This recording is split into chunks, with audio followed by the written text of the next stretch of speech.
आजकल किसान जैविक खेती की तरफ बढ़ रहे हैं और जैविक खेती में विभिन्न प्रकार के कल्चर तैयार करके अपनी फसलों में काम ले रहे हैं। आज हम आपको गांव इटावा भोपजी जिला जयपुर के प्रगतिशील किसान जगदीश यादव से मिलवा रहे हैं, जो जैविक खेती करने के लिए विभिन्न प्रकार के जैविक कल्चर तैयार करके फसलों में उपयोग कर रहे हैं। तो आइए जानते हैं इन्हीं से कि जैविक खेती में किस प्रकार से उपयोगी है ये कल्चर। फंगस के रूप में मुख्यतः जितने भी जो फंगस पाए जाते हैं, सूक्ष्म जीव पाए जाते हैं, उनका ज़्यादातर काम होता है बीमारियों को ख़त्म करने का। और उनमें से एक आध कोई फंगस होता है जो पौधे को पोषण का काम देता है, जैसे वेसिकुलर एब्यूस्कुलर माइकोराजा है। उसके अलावा जितने भी फंगस हैं, जैसे ट्राइकोडर्मा है, पेसिलोमाइसिस है, बैक्टीरिया बेवेरिया बेसियाना है, मेटारिजियम एनासोप्ली है, ये सब ज़्यादातर बीमारियों को ख़त्म करने के काम में आते हैं। किसान भाइयों, जैविक खेती का आधार सूक्ष्म जीव है और सूक्ष्म जीवों का अधिकतम सहयोग लेकर मिट्टी की उपजाऊ शक्ति को बनाते हैं और पौधे अपना पोषक तत्व मिट्टी से लेते हैं। और जब मृदा उर्वर होगी तो पौधों की अच्छी बढ़वार होगी और इससे अच्छी उपज मिलेगी। तो सबसे पहले जानते हैं कि खेती के लिए भूमि में लाभदायक सूक्ष्म जीवों के बारे में, जैसे फंगस, बैक्टीरिया, एक्टिनोमाइसिस, प्रोटोजोआ, जो भूमि की उर्वरता बनाने और हानिकारक रोग कीट नियंत्रण में भी काफी लाभकारी होते हैं। फंगस में ट्राइकोडर्मा जो है वो सूक्ष्म जीव है, जो फैक्ट्रियों में भी डेवलप किया जाता है, जिन्हें हम घर पर लाके उनको डेवलप करके और खेती में उनका उपयोग करते हैं। मुख्यतः तो ट्राइकोडर्मा है और जो एंटी फंगस का काम करता है, फंगिसाइड की तरह काम करता है। इसके अलावा पेसिलोमाइसिस है जो एंटी निमाटोड का काम करता है। इसके अलावा बेवेरिया बेसियाना है, वर्टिसिलियम लेकानी है, जो कीड़े मकोड़ों को मारने का काम करते हैं, जो जैविक तरीके से अपना काम अच्छी तरह से करते हैं। उनको बाजार से लाकर या लेबोरेटरी से खरीद कर हम घर में डेवलप कर सकते हैं। जो बैक्टीरिया जो होते हैं, तो बैक्टीरिया में ज़्यादातर बैक्टीरिया जो हैं वो पोषण का काम करते हैं, जैसे एसिटाबैक्टर है, एजोटोबैक्टर है और पीएसबी कल्चर है, केएमबी कल्चर है। ये सब ज़्यादातर फसल को पोषण के काम में आते हैं। सुडोमोनास एक एंटी फंगल के काम में आता है और एंटी बैक्टीरिया के काम में आता है। सुडोमोनास बैक्टीरिया है वो बीमारियों को ख़त्म करने के काम में आता है। बाकी ज़्यादातर बैक्टीरिया जो हैं वो फसल को पोषण के काम में आते हैं। पीएसबी का काम है फास्फोरस से जो पड़ा हुआ होता है अपने खेत में, उसको घोलने का काम करता है पीएसबी, और घोलने के बाद में वो पौधों को आसानी से उपलब्ध हो जाता है। इससे दो फायदे हैं, एक तो पौधों को आसानी से फास्फोरस उपलब्ध हो जाता है और दूसरा मिट्टी की जो स्ट्रक्चर होता है, जो संरचना होती है, उसको सुधारता है और मिट्टी की ईसी और पीएच को मेंटेन करता है। उसके अलावा जो केएमबी होता है वो पोटास को मोबिलाइज करता है, मतलब एक जगह से दूसरी जगह पोटास को मूव करता है, जिससे पौधों को आसानी से वो जड़ों में उपलब्ध हो जाता है और पौधे में पोटास की कमी नहीं हो पाती है, जिससे और पौधे को उपलब्ध हो जाता है। उसके अलावा जो बैक्टीरिया होते हैं नाइट्रोजन के, उनमें से एसिटाबैक्टर है, एजोटोबैक्टर है और उनके अलावा दो तीन तरह के बैक्टीरिया और होते हैं जो वातावरण की नाइट्रोजन को अवशोषित करके पौधों की जड़ों में उपलब्ध करवाते हैं और पौधे को वो गांठों के रूप में जड़ों में एकत्रित हो जाते हैं। जब पौधे को नाइट्रोजन की ज़रूरत होती है, उस हिसाब से वो रिलीज करते रहते हैं और नाइट्रोजन की पूर्ति होती रहती है। अक्सर किसान भाई अपने खेतों में लाभकारी सूक्ष्म जीवों की संख्या बढ़ाने के लिए बाजार से जैविक कल्चर खरीद कर लाते हैं और खेत में मिला देते हैं। इस तरह से किसान को हर बार खरीदना पड़ता है। तो जो किसान भाई सूक्ष्म जीवों की संख्या अपने स्तर पर बढ़ाना चाहते हैं, वो इसे आसानी से बढ़ा सकते हैं। इसके लिए जरूरत है बस सही जानकारी की। कुछ इसी तरह से सूक्ष्म जीवों की संख्या बढ़ाकर अपने खेतों में प्रयोग कर भूमि की उर्वरता को बढ़ाकर फसलों से ज्यादा पैदावार लेकर अच्छा खासा मुनाफा कमा रहे हैं ये किसान भाई। तो जानते हैं खेती के लिए लाभकारी सूक्ष्म जीवों की संख्या बढ़ाने की तकनीक खुद उन्हीं से। कल्चर हम बाजार से खरीदते हैं या लेबोरेटरी से खरीदते हैं। उसके बाद में हम घर लाकर उसको या तो ड्रमों में डेवलप करते हैं या सड़ी गली गोबर खाद में हम उनको डेवलप करते हैं। इनको घर पर डेवलप करने का जो सीधा सा तरीका होता है, वो हम एक ड्रम में 200 लीटर पानी लेते हैं, उसमें 1.5 या 2 किलो के करीब गुड़ डालते हैं और 250 ग्राम या 200 ग्राम के करीब उसमें बेसन डालते हैं, किसी भी दाल का बेसन हो वो डालते हैं। और कल्चर 200 लीटर में 1 लीटर या अगर पाउडर फॉर्म में है तो 1 किलो पाउडर फॉर्म का कल्चर डाल के उनको सुबह शाम दोनों वक्त डंडे से हिलाते हैं। तो 6-7 दिन में ये कल्चर अच्छी तरह से तैयार हो जाता है, पानी का कलर दूधिया हो जाता है और झाग वगैरह देके जब 6-7 दिन के बाद में झाग शांत हो जाते हैं, उसके बाद में ये खेत में अप्लाई करने के लायक हो जाता है। इसके अलावा हम इसको डेवलप करने का एक दूसरा तरीका भी होता है, वो सड़ी गली खाद में या वर्मी कंपोस्ट में भी उसको डेवलप कर सकते हैं। तो इसके लिए उसमें थोड़ी सी खाद में थोड़ी सी नमी करके उसमें कल्चर मिलाते हैं और उनको ढककर छाया में रख देते हैं। उसके बाद में 4-5 दिन बाद में उसको एक बार उसकी पलटी निकालते हैं। पलटी निकालने के बाद में उसको फिर से वापस दोबारा से ढककर उसको रख देते हैं। करीब 10 से 15 दिन के अंदर उनमें कल्चर डेवलप हो जाता है और उस कल्चर को हम या तो खेत में सीधा अप्लाई कर सकते हैं या फिर पानी में घोल के उसको ड्रिप के थ्रू उसको अप्लाई कर सकते हैं छान कर। सबसे जो बड़ा फ़ायदा होता है वो है कि हमारे ज़मीन में जो माइक्रो बायोलॉजी है उसका संख्या बहुत ज़्यादा बढ़ जाती है, जिससे जड़ों में रोग आने की संभावना बहुत कम हो जाती है और दूसरा उन फसल के पोषण के रूप में भी वो बहुत अच्छी तरह से काम में आते हैं। मिट्टी में तो आलू उगते सभी ने देखा है, लेकिन अब हवा में आलू उगेंगे और पैदावार भी ज्यादा होगी। हरियाणा के करनाल जिले में स्थित आलू प्रौद्योगिकी केंद्र में इस तकनीक पर काम पूरा कर लिया है। इस तकनीक का नाम है एरोपोनिक्स। इसमें बिना जमीन के हवा में फसल उगाई जा सकती है। इस बारे में जानकारी दे रहे हैं करनाल के श्यामगढ़ गांव में स्थित आलू प्रौद्योगिकी केंद्र के अधिकारी डॉक्टर सत्येंद्र यादव। वैज्ञानिक इस समस्या के निराकरण के लिए सतत प्रयासरत हैं और इसी क्रम में वैज्ञानिकों ने अब एक और सफलता हासिल की है। अब बिना मिट्टी, पानी और सूरज के रोशनी के सब्जियां उगाई जा रही हैं। इसके लिए एरोपोनिक्स तकनीक का इस्तेमाल किया गया है। ये एक ऐसी तकनीक है जिसमें कोहरे और हवा वाले वातावरण में पौधे उगाए जाते हैं। इसमें पौधों को मिट्टी, पानी और सूरज की रोशनी की आवश्यकता नहीं पड़ती। फॉर्म में उगी सब्जियों में उर्वरकों का प्रयोग बिल्कुल नहीं किया गया है। कि जैसे आपने पूछा कि जो बिना मिट्टी के आलू उत्पादन की विधि, आपको उसको आम बोलचाल की भाषा में एरोपोनिक टेक्नोलॉजी कहते हैं, बिना मिट्टी के आलू के बीज का उत्पादन करना। तो यहाँ पे हमने 512 स्क्वायर मीटर में एरोपोनिक तकनीक का प्रदर्शन भी किया है और उत्पादन क्षमता भी बनाई है। तो इसमें ये रहता है कि ग्रो बॉक्स बना देते हैं। एक बॉक्स के अंदर हम काफ़ी सारे प्लांट्स लगाते हैं। पर स्क्वायर मीटर की बात करें तो 28 से लेकर 30 प्लांट पर स्क्वायर मीटर हम लगाते हैं। और इनको जो खाद और पानी दिया जाता है, देखिए हर पौधे को खाद पानी की रिक्वायरमेंट रहती है, तो वो नमी की तरह दिया जाता है। उनके जो रूट्स हैं वो सस्पेंडेड एयर में ही रहती हैं और उनको मिस्टर्स के थ्रू हम लोग खाद और पानी की फोक की तरह, जैसे आप धुंध देखते हैं उस तरह से इनको खाद पानी दिया जाता है। तो उसी में से जड़ें जो रहती है, फीडर रूट रहती हैं वो आलू की, वो अपना भोजन लेती रहती हैं। और जब हमें चाहता है, मतलब एक दिन छोड़ के अगला दिन उसकी आलू की हार्वेस्टिंग होती है, तो बीज जो है वो एक दिन छोड़ के एक दिन पे हार्वेस्ट कर लिया जाता है। तो तकरीबन एक पौधा है वो 12 गुना तक पैदावार बढ़ा के और 60 ट्यूबर तक आपको देने में सक्षम रहता है एक साइकिल के अंदर। हरियाणा समेत देश के अन्य आलू उत्पादक राज्यों के किसान एरोपोनिक्स तकनीक से जल्द ही हवा में भी आलू उगा सकेंगे। आमतौर पर आलू के जिस एक पौधे से सिर्फ 5 या 10 आलू पैदा होते हैं, इस तकनीक की मदद से उसी आलू के एक पौधे से 70 आलू तक पैदा होते हैं। तो इस तरह से अगर बात करें तो बीज की जो पैदावार थी वो 12 गुना तक बढ़ जाएगी कन्वेंशन तरीके से। और दूसरा हम देखें कि इसका जो मुख्य फ़ायदा था वो था कि बीमारियों के प्रति और जो और कीड़े मकोड़े थे उनके प्रति उनकी सहनशीलता। काफ़ी सारी समस्याएं आ रही थी, जैसे नेमाटोड की एक समस्या थी, तो अगर मिट्टी में लगाते हैं तो नेमाटोड आने की संभावना रहती है। और इसी तरह से कई बीमारियां जो मिट्टी में रहती हैं, सोइल बोर्न डिजीज़ बोलते हैं, तो उनसे भी इनको छुटकारा मिल जाएगा। देखिए किसान जो है वो तकरीबन सर्टिफाइड बीज लगाता है, उसकी अगर बात करें मात्रा की तो 15 क्विंटल तक उसको बीज की रिक्वायरमेंट रहती है। यहाँ पे जो बीज पैदा होगा वो हम बोलते हैं उसको G0, जनरेशन 0। तो इस जनरेशन को जब खेत में लगाएंगे तो उससे जनरेशन 1 आएगी। तो इस तरह से करेंगे तो तीसरी जनरेशन हम किसान को देंगे।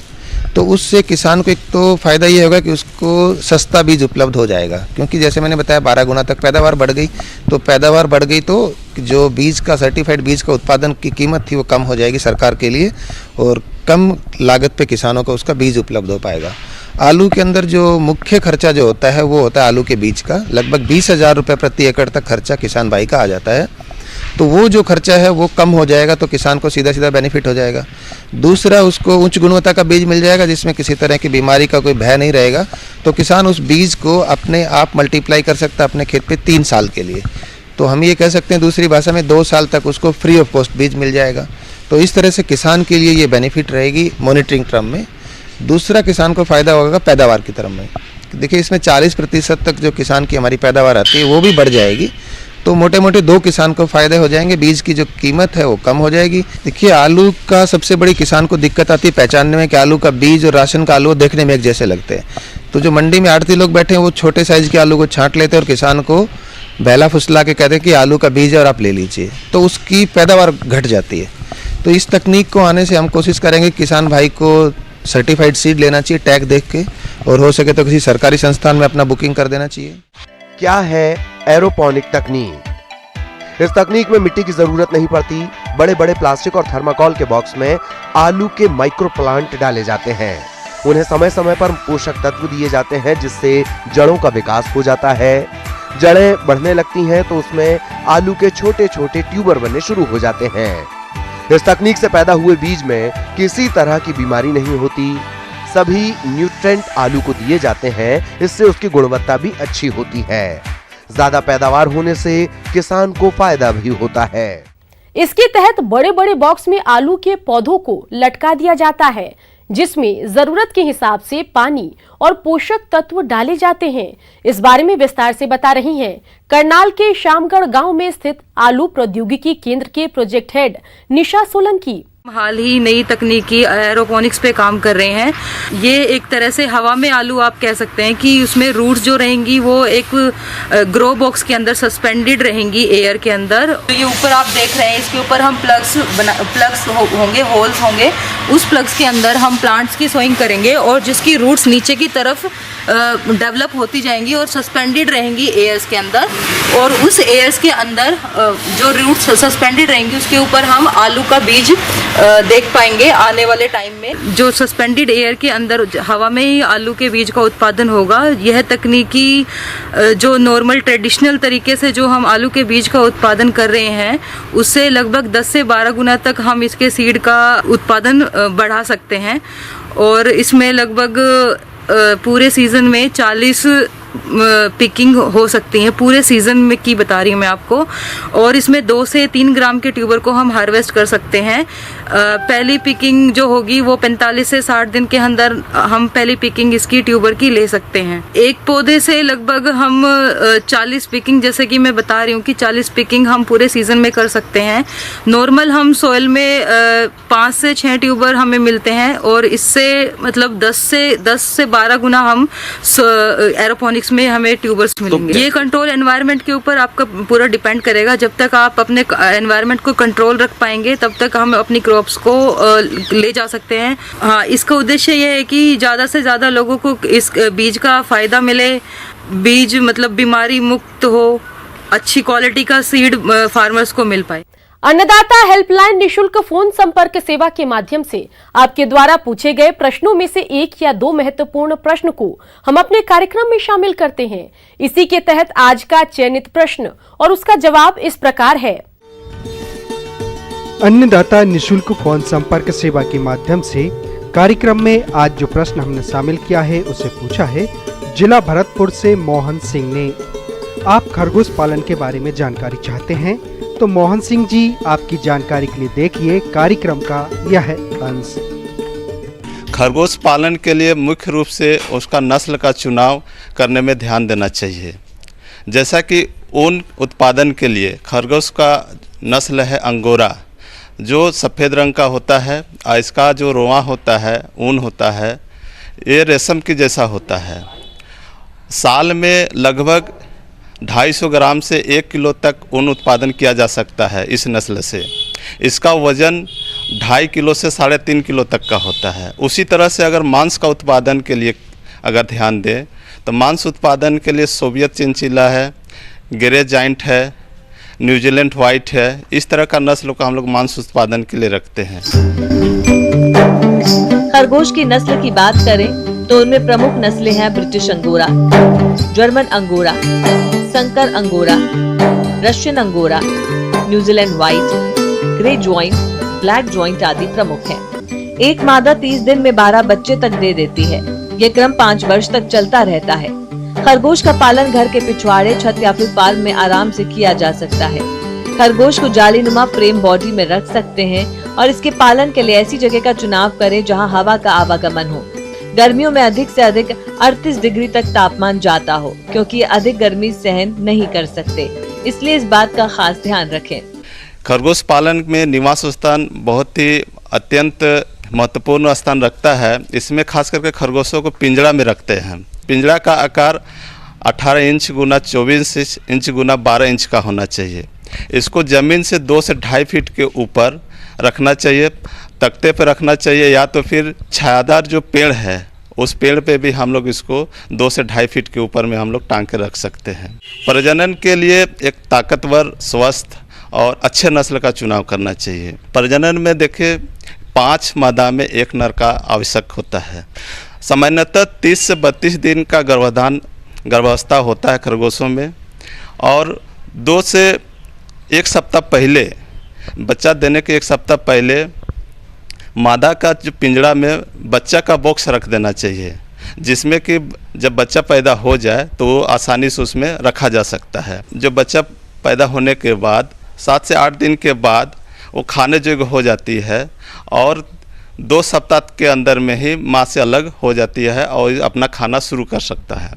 खरगोश एक तरह से शाकाहारी जानवर है, जंतु है, तो इसको हरी घास जो बाज़ार के बच जाते हैं सब्जी बाज़ार में, पत्ता गोभी है, साग है, इस सब को भी हम लोग उपयोग में ला सकते हैं। किचन का जूठा है उसको भी हम लोग इसका खाने में ला सकते हैं। लेकिन अच्छे तरीके से खरगोश पालन के लिए दाना मिश्रण का ज़रूरत पड़ेगा, जिसमें मकई 30 भाग होना चाहिए, आपका चोकर 50 से 55 भाग होना चाहिए, खल्ली 10 से 15 भाग होना चाहिए। इसमें मछली चूर्ण का भी अंश देना चाहिए। मछली चूर्ण कम से कम 5 से 3% तक देना चाहिए। इसके साथ खनिज लवण देना जरूरी होता है। खनिज लवण भी हम लोग 2% तक 2% तक दे सकते हैं। साथ ही इसमें नमक भी 1% मिलाना चाहिए, जिससे कि दाना मिश्रण अच्छा बन सके और संतुलित आहार खरगोश को मिल सके।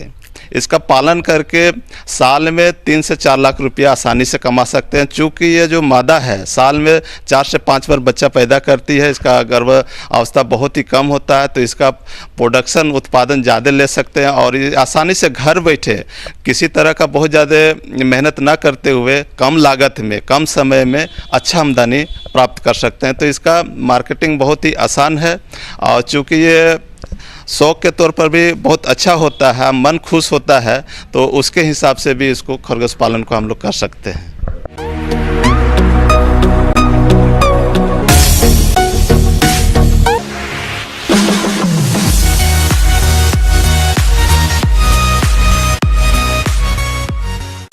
आइए अब एक नजर डालते हैं राज्य के कुछ चुनी हुई मंडियों की प्रमुख फसलों के बाजार भाव पर।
अब आइए देखते हैं कल दिखाए जाने वाले कार्यक्रम की मुख्य झलकियां।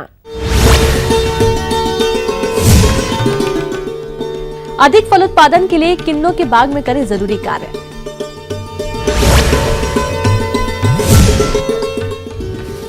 गेहूं की फसल में लगने वाले रोगों की रोकथाम।